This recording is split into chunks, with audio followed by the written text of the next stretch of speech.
Ladies and gentlemen, ọkwa e-money onye ego.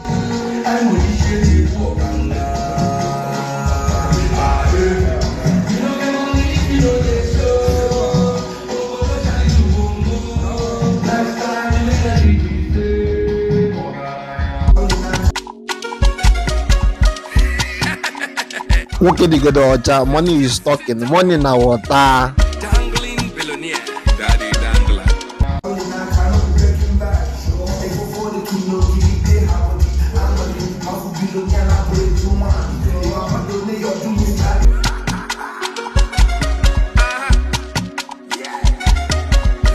My brother, if it's not an Igbo man, I don't want to be. Achọrọ m iwu onye Igbo.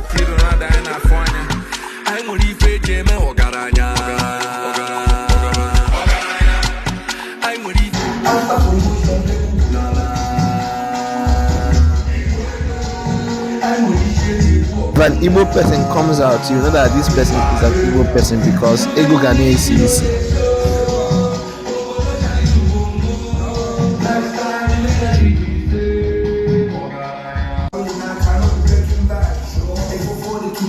Ladies and gentlemen, I present to you e-money.